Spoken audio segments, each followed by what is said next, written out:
한 주간의 주요 소식을 전해드리는 뉴스인사이드 10월 첫째 주 소식 전해드립니다. 첫 번째 소식입니다.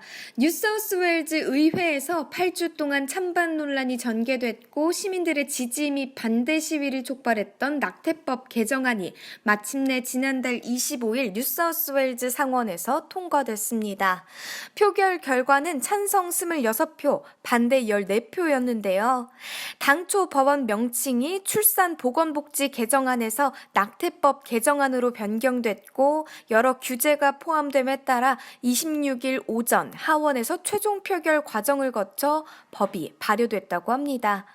앞서 하원 표결에서는 찬성 59표, 반대 31표였는데요.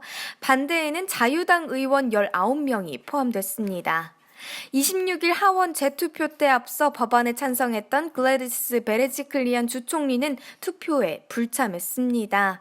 상원과 하원 모두 의원들의 양심투표 표결 처리됐고 노동당과 녹색당, 국민당 의원들은 과반 이상이 찬성한 반면 자유당은 상당수가 반대한 것으로 드러났습니다.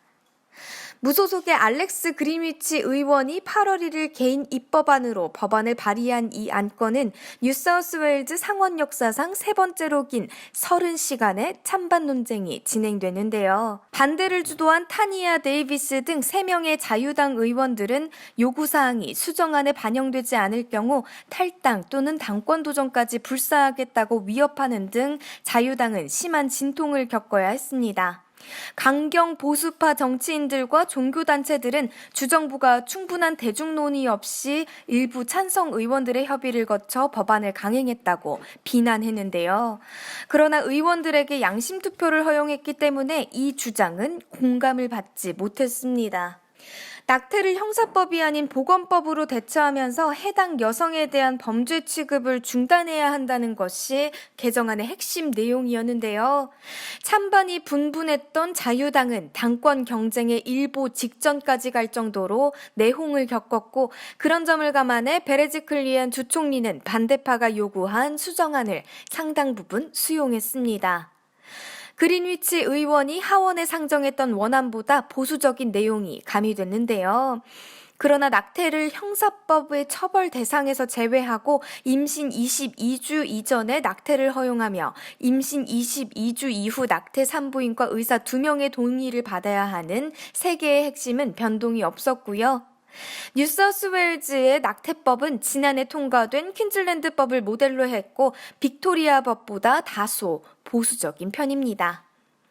성별 선택을 위한 낙태 금지도 포함됐고 낙태에 양심적으로 반대 입장인 의사는 낙태를 원하는 해당 환자를 보건부 핫라인 또는 웹사이트에 소개해 적절한 도움을 받도록 의료진의 부담을 줄이는 내용도 포함됐습니다.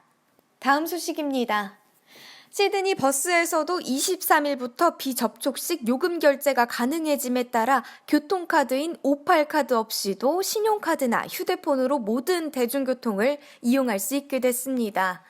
앤드류 코스탄스 뉴사우스웨일즈 교통부 장관은 비접촉식 간편 결제 기술 퍼즐의 마지막 조각이 맞춰졌다며 지역 주민들은 물론 방문객들이 따로 오팔카드를 구매, 충전하지 않아도 되는 평이성을 제공한다고 밝혔는데요. 비접촉 결제 시스템은 지난해 3월 페리와 경전철을 시작으로 11월 기차까지 확대됐습니다.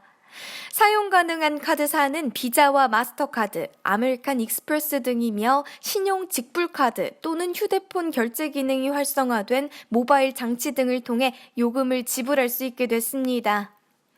지난달부터 비접촉 결제, 시간대별 요금제, 환승 할인, 주말 할인 등 일반 성인 오팔카드와 동일한 요금 혜택이 적용됐고요. 컨세션 할인은 오팔카드 이용으로만 혜택을 받을 수 있습니다. 버스 비접촉 결제 서비스 론칭은 본다이 링크 버스 노선 개설 1주년과 일치합니다. 본다이 링크는 지난 12개월간 하루 평균 2만 2천여 명, 연간 870만 명의 승객을 태우면서 호주에서 이용객이 가장 많은 버스 노선으로 부상했습니다. 시드니 CBD와 본다이 간 피크 때는 3분, 오프 피크 때는 6분 간격으로 심야 시간대에는 10분마다 운행합니다. 비접촉식 대중교통 요금 결제 시스템 사업은 시드니 방문 여행객들의 대중교통 이용을 더욱 편리하게 하고 마이너스 잔액 오팔 카드 폐기 등으로 발생하는 수익 손실을 줄이기 위해 추진됐습니다. 뉴스인사이드가 준비한 소식은 여기까지입니다. 지금까지 뉴스인사이드 곽신아였습니다.